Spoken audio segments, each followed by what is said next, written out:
Halo semuanya, kembali lagi di YouTube Bang Irfan bersama saya Irfan Priyoutomo. BYD Indonesia baru saja meluncurkan mobil listrik city car mereka yang sangat most wanted di ajang pameran Gias 2025 kemarin, yaitu BYD Atto One, atau disebut juga dengan BYD Dolphin Mini atau BYD Dolphin Surf tergantung pasaran. Ada dua pilihan tipe untuk BYD Atto One di pasaran Indonesia, yaitu Dynamic dengan harga 195 juta dan premium seperti unit mobil ini yang saya review dengan harga 235 juta rupiah. Nah, harga tersebut per OTS Jakarta di bulan Oktober 2025. Dengan harga segini, kalian bisa dapat mobil listrik city car dengan fitur yang gak main-main yang bikin pemilik Agya Ayla dan Brio menyesal. Yuk kita bahas. Untuk lampu utama dia berbode sipit kayak gini yang menggunakan proyektor LED dengan LED DLL berbode double flash. Tapi untuk lampu sein masih menggunakan bohlam di sebelahnya. Buat gear depannya sendiri tertutup rapat seperti ini, seperti khasnya mobil listrik. Tapi sayangnya dia tidak ada fitur ADAS. Nah, makanya ada slot dummy di gear radiator yang seharusnya ditempatkan sensor radar, serta dia tidak ada kamera 360 juga. Di belakang kaca windshield depan polos ya, tidak ada kamera stereo buat fitur ADAS. Wajar sih, kan mobil ini harganya di bawah 250 juta. Untuk velg dia berukuran 16 inci 5 twin spoke berwarna grey dengan profil ban 18555 ring 16. Ban itu memakai Westlake Super Eco Z107. Rem depan memakai cakram dengan suspensi depan memakai McPherson Struts. Ada over fender berwarna hitam doff meskipun ini hatchback. Dan untuk port charging berada di sebelah kanan sini berbode CCS Type 2. Buat pengisian ulang baterai dari kosong hingga penuh menggunakan AC standard charging belum tersedia ya. Tak saya cantumkan di kolom deskripsi kalau sudah tersedia. Sedangkan buat pengisian ulang baterai dari 30-80% menggunakan DC fast charging 30-40 kW dan waktu 30-45 menit tergantung dari variannya. Serta dia memiliki vehicle to load hingga maksimal 2,2 kW.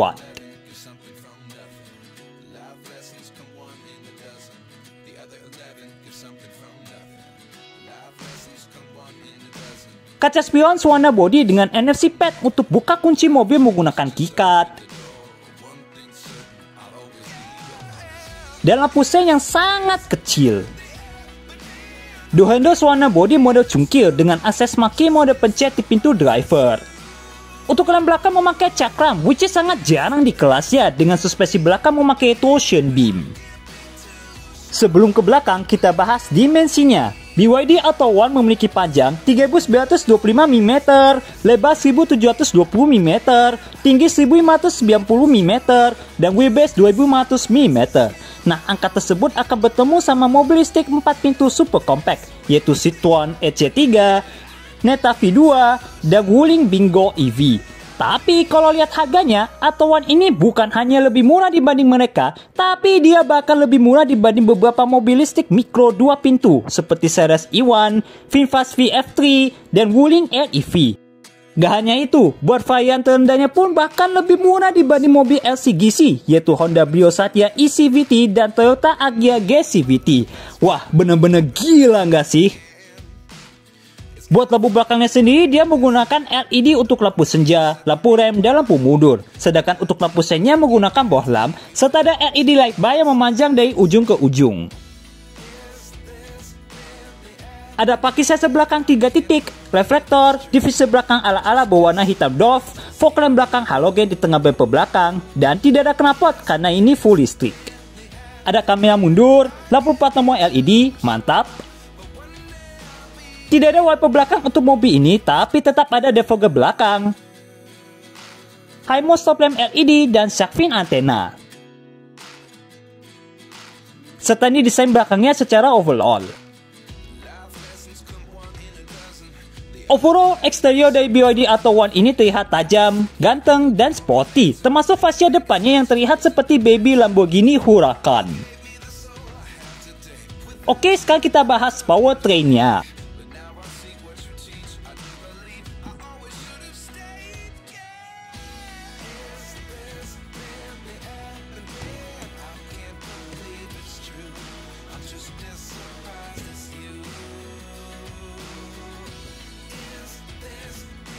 Untuk segi powertrain, BYD Atto 1 yang varian premium memiliki baterai berkapasitas 38,88 kWh berjenis Blade Battery dengan output tenaga sebesar 74 dk dan torsi 135 Nm serta bisa menempuh hingga 380 km dalam sekali pengisian menurut pengetesan NEDC.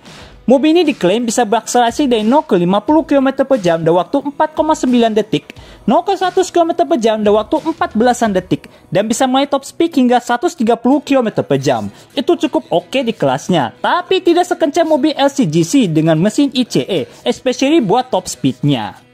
Ada mundur ABS di belakang sini. Untuk one mesin dari cat warna body.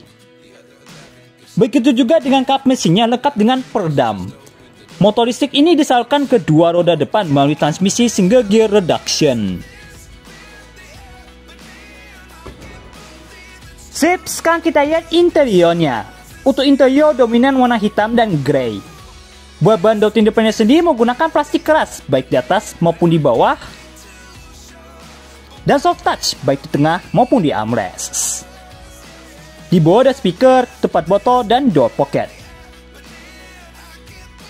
Di tengah ada electric mirror, tapi belum memiliki electric key track, pengunci pintu, power window yang auto hanya di sisi driver, baik buka maupun tutup, sedangkan ketika jendela cuma auto down saja, dan pengunci jendela. Finishing di screen power window-nya memakai bahan glossy berwarna grey, dan di atas ada door handle silver dan tweeter. Transmisi tentunya otomatis 2 pedal dengan footrest. Kisahnya bisa dibuka tutup dengan list grey di sekeliling dan tulisan BYD Design. Dan untuk ban dashboard menggunakan plastik keras, serta ada bolongan untuk ventilasi AC bagian atas berbentuk diamond seperti ini. Termasuk di bagian tengah dashboard sini untuk defogger depan. Oke, yuk kita masuk ke dalam. Instrumen cluster mostly menggunakan full layar berukuran 4 inci dengan individual door warning. Sedangkan buat angka tenaga, speedometer, sisa jarak tempuh, dan sisa baterainya menggunakan digital bermodel kalkulator. Nah, frame instrumen cluster dari BYD Atto 1 ini di dashboard, bukan di atas kolom setir seperti pada BYD Dolphin. Setirnya 3 palang yang dilapisi kulit khusus buat varian premium dengan sport grip di 10 dan 2, dan ini bermodel flat bottom. Nah, setirnya sendiri mirip seperti BYD Dolphin. Untuk airbag ada 6, 2 di depan, 2 lagi di kiri kanan jok depan, dan 2 lagi di pilar yang memanjang, which is sangat jarang di kelasnya. Nice! Di kemudi setir, yang jempol kanan untuk urusan audio steering switch lengkap dengan bluetooth teleponi, voice control, dan pengaturan MID. Di sekarang berada di konsumsi listrik rata-rata setelah menempuh 50 km. Konsumsi listrik real time, kecepatan rata-rata, waktu tempuh, informasi dari tire pressure monitoring system, dan balik lagi ke konsumsi listrik rata-rata. Sedangkan di sebelah kiri untuk urusan cruise control, tapi sayangnya belum adaptif. Di belakang kemudi setir, di sebelah kiri ada saka wiper yang sudah intermittent yang bisa diatur interval waktunya. Sedangkan di sebelah kanan ada saka lampu sein dengan fitur one touch turn signal. Terintegrasi dengan saka lampu utama yang sudah auto dan fog lamp belakang.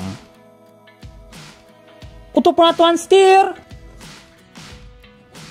knee tilt dan teleskopik khusus buat varian premium. Mantap! Serta ada push button ignition di sebelah kiri setir. Untuk head unit sudah terintegrasi dengan layar sentuh bukan 10,1 inci, perintah suara Hi BYD, over the air updates, serta dia memiliki dukungan Apple CarPlay dan Android Auto secara wireless. Tapi dia tidak bisa diputar-putar seperti mobil BYD lainnya. Di sekarang berada di main menu. Di bagian atas dari kiri ke kanan ada notifikasi,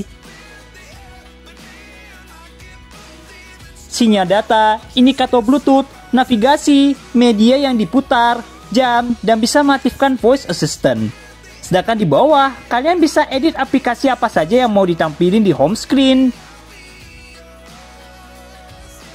Ada menu BYD Assistant yang isinya bisa mengontrol apapun dengan bicara Hi BYD yang sudah support bahasa Indonesia di BYD Atto 1 ini, yang contohnya kayak gini. Hi BYD. Saya sedang mendengarkan. Nyalakan AC. AC sudah dinyalakan dan suhu 17 derajat. Hi BYD. Saya datang. Matikan AC. Oke, AC telah dimatikan. Mantap. Lanjut, ada album yang isinya bisa melihat foto atau video, bisa melihat informasi tire pressure monitoring system selain di instrumen caster, telepon, dan audio yang pilihannya ada Bluetooth, hard disk drive, micro SD card, USB, FM, dan AM. Ada menu aplikasi yang isinya bisa mengaktifkan kamera mundur dengan indikator sensor parkir, BYD Assistant tadi, pengisian cerdas yang isinya bisa menjadwalkan waktu pengisian daya, telepon, mengakses ke BYD Store, tema yang isinya bisa ganti tema dan wallpaper di sini yang ada 6 pilihan tergantung preferensi kalian. Ada pusat media, alat utilitas buat mengoptimalisasikan OS, Apple CarPlay, Android Auto, Spotify, dan ada settings yang isinya banyak banget. Diawali dengan sub menu lampu yang isinya bisa mati nyalain DRL, mengatur ketinggian lampu utama, dan set waktu dari welcome light dan follow me home. Ada sub menu kunci yang isinya bisa mati nyalain semua jendela otomatis turun atau naik kalau kalian pencet dan tombol unlock atau lock, bisa set password, dan mati nyalain pintu otomatis terkunci kalau sudah mengendarai di atas 20 km per jam. Ada sub menu audio and display yang isinya bisa mati nyalain loudness, preset equalizer, mengatur keluaran suaranya dari mana, variasi suara, suara dari AVAS, suara beep saat mobilnya melebihi batas kecepatan, suara media otomatis diturunkan saat navigasinya aktif, mengatur kecerahan layar tengah, screensaver, mode layarnya, mati nyalain auto brightness, mengatur kecerahan instrumen caster, dan ubah sisa jarak tempuh yang ditampilkan dengan gaya berkendara standar atau dynamic yang pastinya lebih pendek.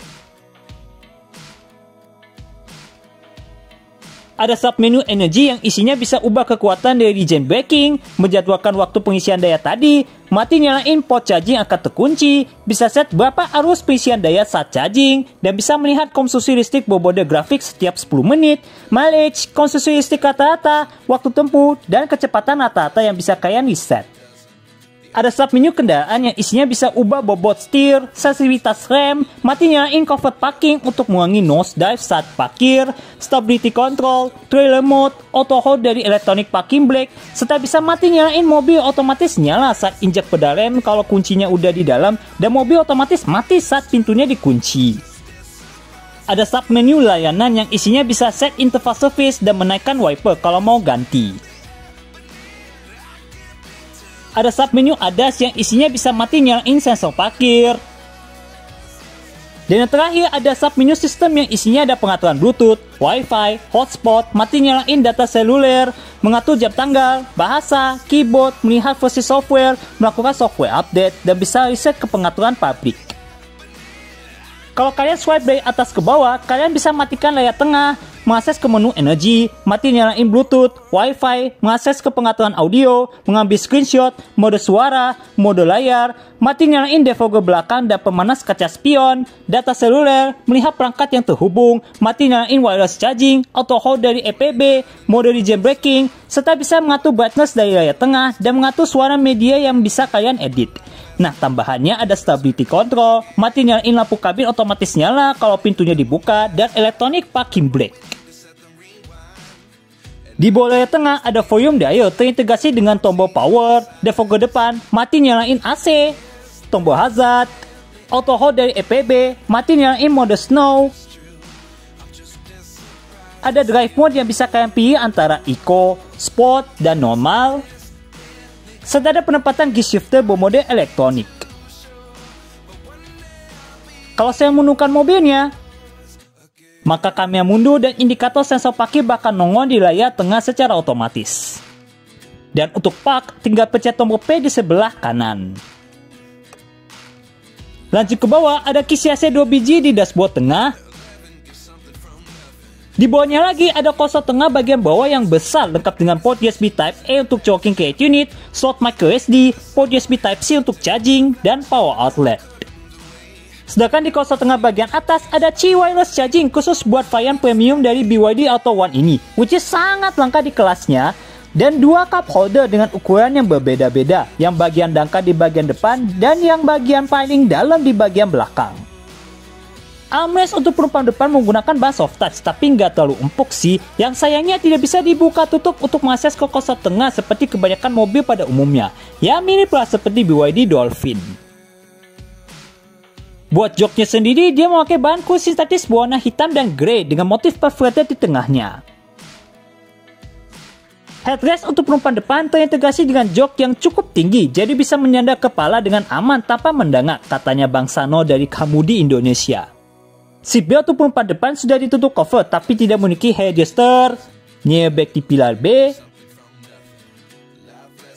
handgate depan mode di track, dan untuk plafon warna hitam biar menambahkan kesan mewah dan sporty. Sun visor di sisi penumpang depan lengkap dengan card holder, cermin dan lampu LED. Nice!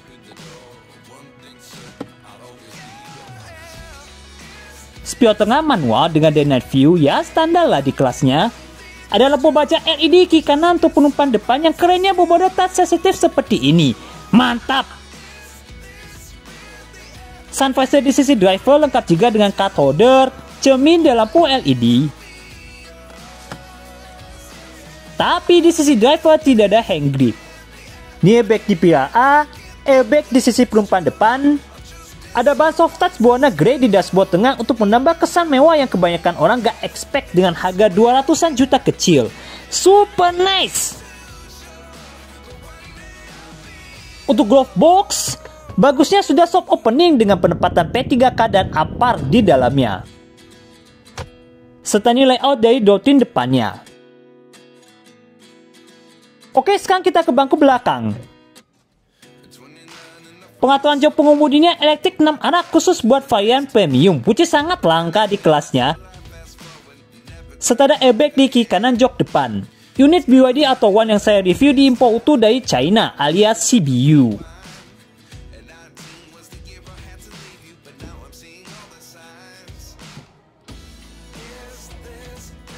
Dolphin belakangnya senada kayak di pintu depan, termasuk ada bahan soft touch baik di tengah maupun di armrest. Di atas ada door handle receiver dan power window sejajar armrest dengan panel grey di sekeliling. Serta di bawah ada tempat botol dan door pocket meskipun tidak ada speaker. Duduk di bangku belakang dari BYD Auto One ini, saya tingginya 169 cm. Untuk legroom ini lega banget dan ini lebih lega dibanding Citroen EC3, Neta V2 dan Wuling Bingo. Begitu juga untuk headroomnya. Nice. Untuk ruang gerak-gerakin kaki di bawah jok pengemudi sangat leluasa serta bisa selonjoran. Dan paha saya tutupan dengan sangat baik. Jadi buat penumpang dewasa bakal lebih nyaman duduk di jok belakang dari BYD Auto One ini dibanding ketiga mobil tersebut. Ada zipper pocket di belakang jok depan kiri kanan. Dan di tengah sini ada laci penyimpanan terbuka yang sangat besar, tapi sayangnya tidak ada port USB untuk charging ataupun ventilasi AC seperti pada rivalnya. Untuk lantainya rata tanpa ada gundukan sama sekali karena mobil ini memakai platform yang dikhususkan untuk mobil listrik. Serta ini layout dashboardnya dari pandangan belakang yang sekilas mirip banget seperti BYD Dolphin dengan harga lebih mahal 130-an juta dibanding mobil ini, yaitu mode steer, tombol-tombol di dashboard tengah, bentuk dari konsol tengah, bentuk door trim, dan model jok depan. Oh iya, untuk AC-nya sendiri masih manual lengkap dengan heater, serta memiliki defogger depan dan belakang. Tapi sayangnya tidak bisa ditunjukin karena saya lupa syuting videonya. Tidak ada sunroof dan lampu kabin belakang untuk BYD Auto One ini. Handgate belakang model e-track di kiri kanannya dan ada kait di pilar B.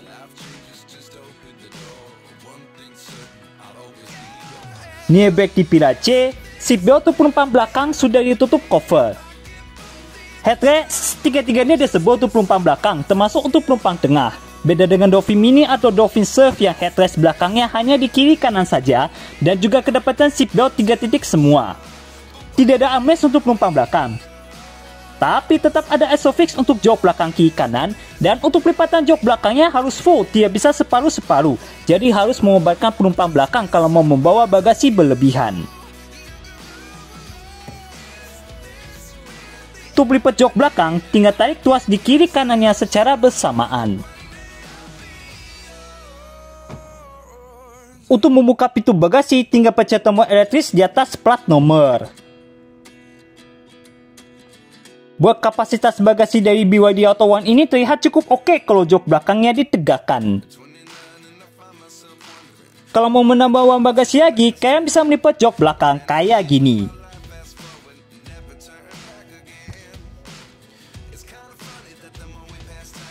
Pelipatan jok belakangnya tidak rata sampai bagasi karena ada tanjakan yang sangat tinggi.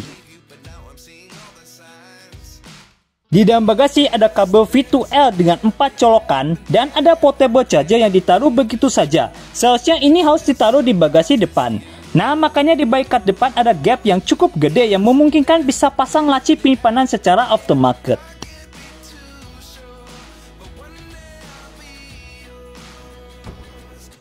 Serta ini desain sebelah kiri secara overall yang terlihat tajam-tajam gitu. Serta ada motif kayak diamond di bagian samping sini. Serta ini layout dashboardnya dari sisi penumpang depan. Pengaturan jok penumpang depannya manual, tidak menggunakan elektrik seperti pada jok pengemudi.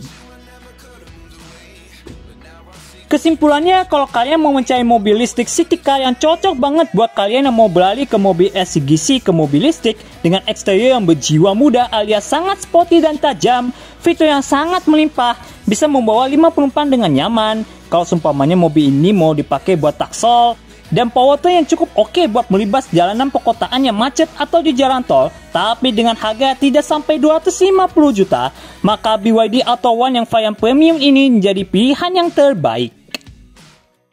Oke, sekian dulu reviewnya tentang BYD Auto One yang varian premium. Mohon maaf kalau misalnya ada kekurangan dan kesalahannya. Jawab di like kalau kalian suka dengan video ini, komen di bawah gimana menurut kalian tentang BYD Auto One ini, dan subscribe channel Bang Ivan kalau belum, serta nyalakan notifikasinya supaya teman-teman bisa tahu kalau ada video review mobil terbaru di channel ini.